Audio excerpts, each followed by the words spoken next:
Ryszard Kapuscinski, Hotel Metropol.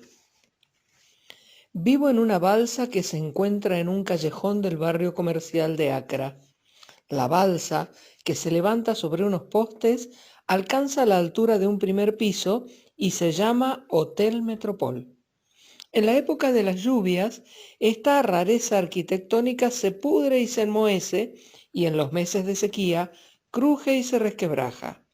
Y sin embargo, se mantiene en pie. En el centro de la balsa hay una construcción dividida en 8 compartimentos. Son nuestras habitaciones. El resto del espacio, rodeado por una barandilla de madera tallada, lleva el nombre de terraza. Allí tenemos una mesa grande donde comemos y cenamos y varias pequeñas donde nos sentamos para tomar whisky o cerveza. En el trópico, beber se convierte en una necesidad perentoria. En Europa, cuando se encuentran dos personas, se saludan diciendo «Hola, ¿qué tal?». En el trópico, el saludo es muy distinto. Suena así: «¿Qué vas a tomar?».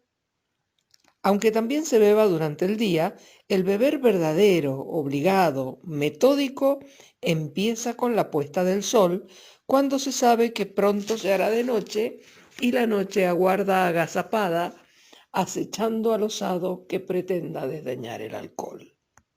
La noche tropical es un aliado incondicional de las fábricas de whisky, coñac, cerveza y toda clase de licores y aguardientes.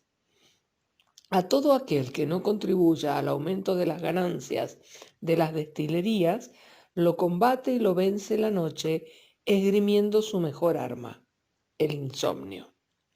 El insomnio es siempre agotador, pero en el trópico puede llegar a ser mortal. Maltratado por el sol durante el día, agotado por una sed nunca saciada, débil y martirizado, el hombre tiene que dormir. Se dice pronto, pero ¿cómo si no puede pegar ojo? Hace demasiado bochorno.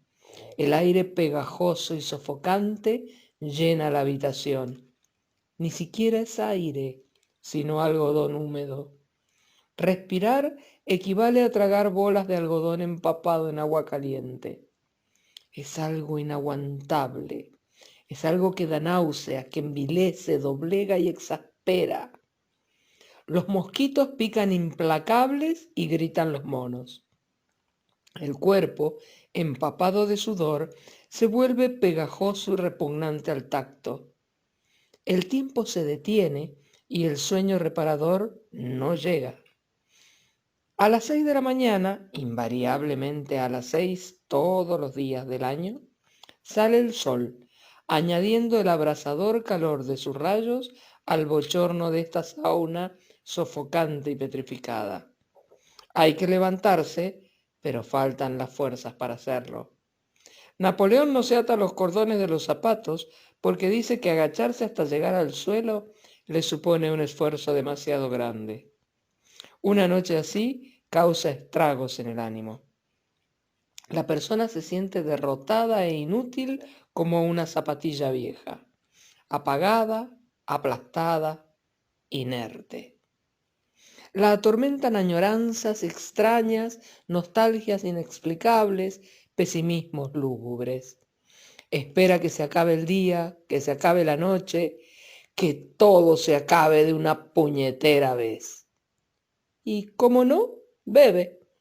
Bebe contra la noche, contra la desesperanza, contra la inmundicia de la cloaca de su destino. Es la única batalla que es capaz de dar. El tío Wally tiene un motivo más para beber: su tuberculosis. Asegura que el alcohol le sienta bien a sus pulmones. Es un hombre sumamente delgado, de respiración dificultosa y sibilante. Se sienta en la terraza y grita: «¡Papá! ¡Lo de siempre!». Papá se dirige al bar y vuelve con una botella. Las manos del tío Wally empiezan a temblar. Vierte un poco de whisky en el vaso que acaba de llenar con agua fría. Lo apura hasta la última gota y, sin perder un segundo, se prepara el siguiente. Los ojos se le llenan de lágrimas y el cuerpo se estremece entre la sacudida de un llanto silencioso. Está hecho una ruina, una piltrafa. Londinense, en Inglaterra trabajó como maestro albañil. La guerra lo arrastró hasta África y aquí se quedó. Sigue siendo albañil, solo que ahora se ha dado a la bebida y tiene los pulmones tan podridos que ni siquiera intenta curárselos. Y aunque quisiera, ¿de dónde sacaría el dinero para pagar el tratamiento? Una mitad del sueldo se le va en el hotel y la otra en whisky. No tiene nada. Nada en el sentido estricto de la palabra. Unas camisas hechas jirones, un único par de pantalones remendados y zurcidos y unas sandalias que dan pena. Sus compatriotas, impecablemente elegantes, se apartaron de él como de un apestado y lo expulsaron de sus círculos, prohibiéndole incluso llamarse inglés. Dirty Lump, sucio despojo. 54 años de vida. ¿Qué le queda? El poder beber un poco de whisky e irse de este mundo. Así que bebe mientras espera su turno para bajar al sepulcro.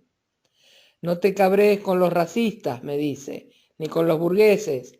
¿Acaso piensas que no acabarán criando malvas en la misma tierra que tú? Su amor por Anne. Dios mío, vaya un amor. Anne venía cuando le faltaba dinero para pagar el taxi. Tiempo atrás había sido novia de papá y seguía exigiendo por ello pequeñas recompensas. 2 chelines. Tenía la cara llena de tatuajes porque provenía de los Nancani, una tribu del norte donde tatúan los rostros de los recién nacidos. La costumbre había surgido en la época en que las tribus del sur conquistaban a las del norte para luego venderlas como esclavos a los blancos. De modo que los norteños se desfiguraban la frente, las mejillas y la nariz para así convertirse en una mercancía invendible. En la lengua nancani, feo equivale a libre. Son sinónimos. Anne tenía unos ojos rebosantes de ternura y sensualidad. Aquellos ojos se fundían con ella en un todo. Lanzaba hacia alguien una de sus miradas largas y felinas y cuando sabía que lo tenía atrapado, esbozaba una sonrisa y pedía: «Dame 2 chelines para el taxi». El tío Wally no falló nunca. Se los dio todas y cada una de las veces. Luego le servía un whisky y le sonreía mientras se le llenaban los ojos de lágrimas. Solía decirle: «Anne, quédate conmigo, dejaré de beber, te compraré un coche». Ella le contestaba: «¿Para qué quiero yo un coche? Prefiero hacer el amor». Y seguía él, insistente: «También vamos a hacer el amor, tú y yo». «¿Dónde?», preguntó ella en una ocasión. Wally se levantó de la mesa y recorrió los pocos pasos que lo separaban de su habitación. Abrió la puerta y, aferrando convulsivamente el picaporte, la guardó en una espera llena de tensión. En su lóbrega posilga no había sino una cama de hierro y una mesilla de noche. Anne soltó una carcajada. «¡Aquí! No me hagas reír. El lugar para mi amor está en los palacios de los reyes blancos». Todos presenciamos la escena. Papá se acercó a Anne, la cogió del hombro y gruñó: «Desaparece». Divertida, Anne se alejó agitando el brazo en señal de despedida. «Bye, bye». El tío Wally volvió a la mesa. Agarró la botella, se la llevó a la boca y se puso a beber a grandes tragos. Antes de acabarla, cayó sobre la silla, derrotado. Lo llevamos a su cuchitril y lo acostamos en la sábana blanca que cubría su camastro de hierro, sin Anne. Desde aquella escena solía decirme: «Red, tu madre es la única mujer que nunca te traicionará. No cuentes con nadie más». Me gustaba escucharlo, era todo un sabio. Una vez me dijo: «Las mantis religiosas son más honestas que nuestras mujeres». ¿Las conoces? En su mundo el periodo de galanteo no dura mucho. Después de las nupcias, los insectos consuman el apareamiento durante la noche de bodas y por la mañana la hembra devora al macho. ¿Para qué martirizarlo toda la vida? El resultado sería el mismo. Y como lo hacen antes, al principio, es más honesto. Esa nota amarga en las divagaciones del tío Willy le preocupaba mucho a papá. Él nos tenía sometidos a una severa disciplina. Cada vez que me disponía a salir, tenía que decirle a dónde iba y para qué. Si no se lo decía, me echaba una bronca. «Tengo miedo de lo que pueda pasarte», gritaba. Pero cuando el que grita es un árabe, no hay que tomárselo demasiado a pecho. Es su forma de hablar. Y papá era árabe, libanés, Habib Sasea. Arrendaba el hotel desde hacía un año, después del gran desastre, solía decir. Y era cierto. La mala suerte lo había golpeado con saña. ¿Sasea? Sasea era millonario. ¡Millonario!, exclamaba un amigo suyo. Sasea tenía un chalet, coches, riendas, jardines. Cuando se me paraba el reloj, lo tiraba por la ventana, suspiraba papá. Mi casa tenía las puertas siempre abiertas. Día tras día se llenaba de invitados. Come, bebe, haz lo que quieras. Esta es tu casa. ¿Y ahora? Ahora hacen como que no me conocen. Tengo que presentarme, decir quién soy a esos mismos que no hace tanto se atiborraban bajo mi techo de carísimos manjares. Papá llegó a Ghana hace 20 años. Para empezar, abrió una pequeña tienda de artículos textiles y logró amasar una fortuna considerable, que luego perdió en un año apostando en las carreras. Los caballos acabaron conmigo, Red. Me llevó a ver sus establos. Los tenía en un palmeral en las afueras de la ciudad. 9 caballos blancos, magníficos ejemplares de raza árabe. Qué bien los conocía, cómo los acariciaba. Todo lo contrario que a su mujer, que tenía que aguantar sus frecuentes broncas. Papá mimaba a sus caballos como un tierno amante.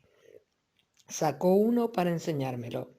«El mejor caballo de toda África», dijo con desesperanza, porque su campeón tenía una llaga incurable en la cuartilla.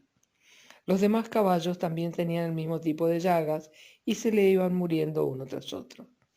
Para él, esas muertes suponían una tragedia muy superior a la pérdida de 1.000.000. Sin caballos, se veía privado de la única pasión de su vida. En los días en que no podía visitar el establo, se ponía furioso.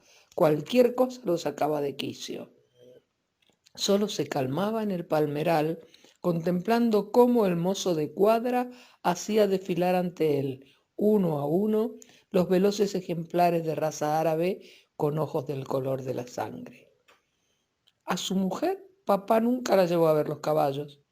La trataba con severidad y dureza. Ella solía sentarse en un sillón, inmóvil y en silencio, mientras se fumaba un cigarrillo. Un día le pregunté: «¿Cuántos años tiene, señora?» «28». 28 años y el pelo blanco como una paloma, una tez extremadamente pálida y el rostro cubierto de arrugas. Había dado a luz 4 hijos, 2 de los cuales vivían en el Líbano y otros 2 en Acra.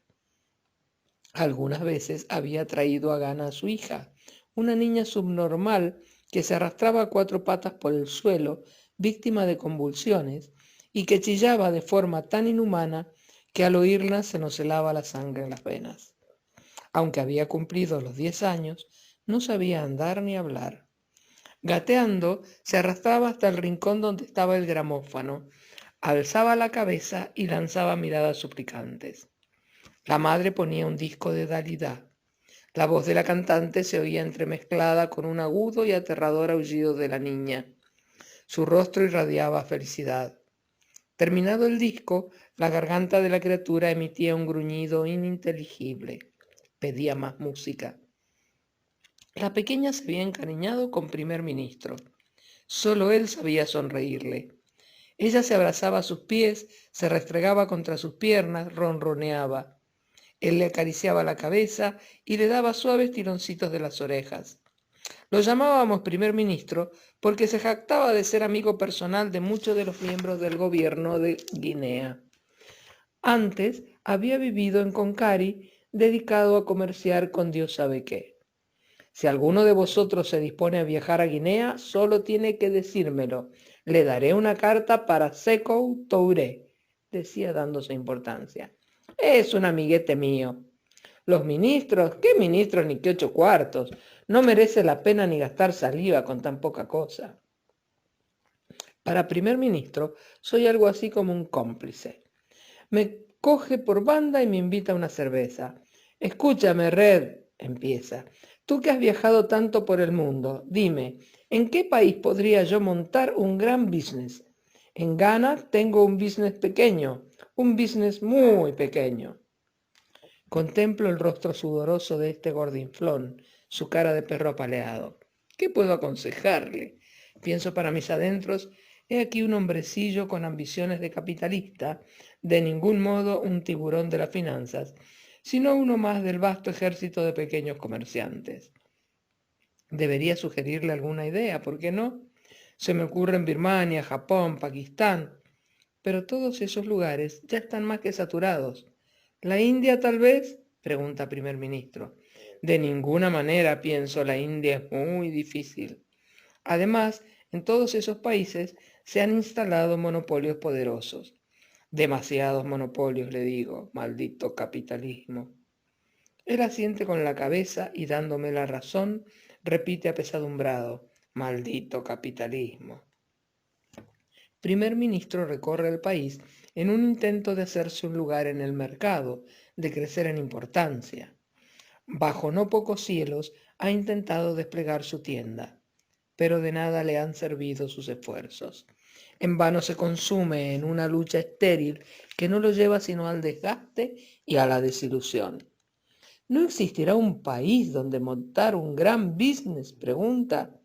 Me parece que no, le contesto. Al menos eso creo. Primer ministro me da pena. Deambula, sopesa posibilidades, hace preguntas. Se ha comprado un globo terráqueo y lo recorre con la mano. A veces detiene el dedo en un lugar determinado y se dirige a mí, interrogante. ¿Y aquí, Red? Miro hacia el punto que señala. Filipinas. No, le digo, lo tienen copado los americanos. ¿Los americanos? Pregunta respetuoso, cerciorándose de haber oído bien. Así pues, no queda sino un pequeño business. Eso es, confirmo sus temores. No queda sino un pequeño business. Se pone a reflexionar y al rato me confiesa. Quisiera tener un gran business. Me gusta más que las mujeres. ¿No te gustan las mujeres? Lo interrumpo. Tampoco es eso. De todas formas, las mujeres más bellas son las de Dakar. Respecto de esta materia, primer ministro siempre discute con el joven Khoury, hijo del gran Khoury, libaneses todos. El joven Khoury Nadir es un verdadero hombre de mundo. Tiene coches esperándolo en París, Londres y Roma. También es un perfecto majadero. Nada me divierte más que una charla con él. Ven conmigo a Australia, me propone. No puedo, no tengo dinero, respondo. Pues no tienes más que escribir a tu padre diciéndole que te lo envíe. Mi padre es un tacaño, le explico. No me permite volar a mis anchas. Nadir no conoce límites en lo que al despilfarro y a la vida disoluta se refiere. Lo tiene todo. Su padre no para de forrarlo de dinero. El gran Khoury adora al Khoury pequeño. El viejo vive en Nazaguán, un pueblo en las afueras de Accra, en una casa humilde que amenaza ruina y entre escasos muebles modestos. El conjunto ofrece un aspecto pobre, por no decir mísero. Y pensar que se trata de la residencia del que tal vez sea el hombre más rico del África Occidental, el multimillonario Gran Khoury. Poseedor de un gran capital, este comerciante callejero de Beirut no parece tener exigencias ni necesidades. Se alimenta de tortas de trigo, mientras multiplica unos beneficios que alcanzan sumas astronómicas. Es un anciano que quizá morirá este mismo año. Dueño de toda una calle de casas en Beirut, no las ha visto en su vida. Gran Khoury es analfabeto. Necesita a alguien de confianza para que le escriba las cartas comerciales. Convivía con nosotros en el Metropol otro hombre. El joven Khoury sentía por él un gran respeto. Es un intelectual, me explicaba con una actitud rayana en la veneración. Sociable y divertido, el intelectual se pasaba horas contándonos chistes. También solía enseñarnos fotografías en las que aparecía, bajo una sombrilla, una señora de aspecto agradable ya entrada en años. Es mi novia, aclaraba. Vive en California y lleva 15 años esperándome. Esperará otros 15 y se morirá. Pero la muerte no es tan terrible. Solo hay que estar suficientemente cansado. Y soltaba una carcajada. El intelectual se emborrachaba a escondidas, nunca en la terraza. Sostenía que beber en público era una muestra de mala educación. Se levantaba en medio de una conversación y se metía en su cuarto para allí vaciar ávidamente el contenido de una botella. Luego oíamos el ruido sordo de un cuerpo que caía desplomado sobre el suelo. Nunca le dio tiempo de llegar hasta la cama. El intelectual, cuando no escribía cartas para Khoury, se enzarzaba en unas disputas interminables con Napoleón. Era este un hombrecillo menudo, dotado de una pequeña redondez, la barriga. «Echo de menos mi casa», solía decir, «cuánto la echo de menos», pero no hacía ningún esfuerzo por marcharse. Recorría la terraza de un extremo al otro, paso de desfile militar. Sacaba un espejo y contaba sus arrugas. «Tengo 60 años y sin embargo ya veis lo joven y fuerte que me mantengo. Puedo caminar durante horas sin una pizca de cansancio». «¿Qué edad me echaríais, Papá le contestaba. «Unos 20. «Ya lo habéis oído, ¿no os lo decía yo?», celebraba su triunfo, al tiempo que sacaba el pecho y tensaba los músculos con un esfuerzo tal que sus sienes se cubrían de venas abultadas. Creo que estaba chalado. Un buen día, por fin, se marchó. Sus pasos marciales dejaron de sonar. Disfrutamos del silencio. Iluminada por varias bombillas de poca potencia, nuestra terraza se veía desde la calle. A la débil luz se podían divisar desde abajo unas sombras moviéndose sobre la balsa, sombras que no pertenecían a nadie, a pesar de que protagonizaban su muda pantomima, su danza lenta, en pleno corazón de Cocombe. Sin embargo, el barrio, negro por excelencia, las ignoraba por completo. Cocombe tenía su propia vida, inaccesible y ajena a los del Metropol. Para el barrio, las sombras de la balsa pertenecían a otro mundo, al mundo poblado por los bungalows de los representantes blancos de la administración y el comercio, al barrio de Cantonments. «Sois como ellos, esa es vuestra familia», decía Cocombe, mientras multitud de sus habitantes pasaban indiferentes por delante del hotel. A los ojos de Cantonments, sin embargo, las sombras tampoco existían. Hasta ahí podíamos llegar.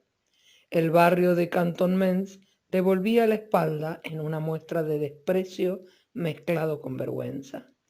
Para Cantonments, ese burócrata europeo y snob, ese burgués rico y de exquisitos modales, la balsa constituía una deshonra que era preferible ignorar. En resumidas cuentas, la balsa no quedaba amarrada a ningún barco. Las sombras existían por sí mismas. Podrían multiplicarse o desaparecer, no tenía importancia. «¿Y qué es lo importante?», preguntaba el tío Wally, pero nunca le contestó nadie. Reportaje hecho en 1960.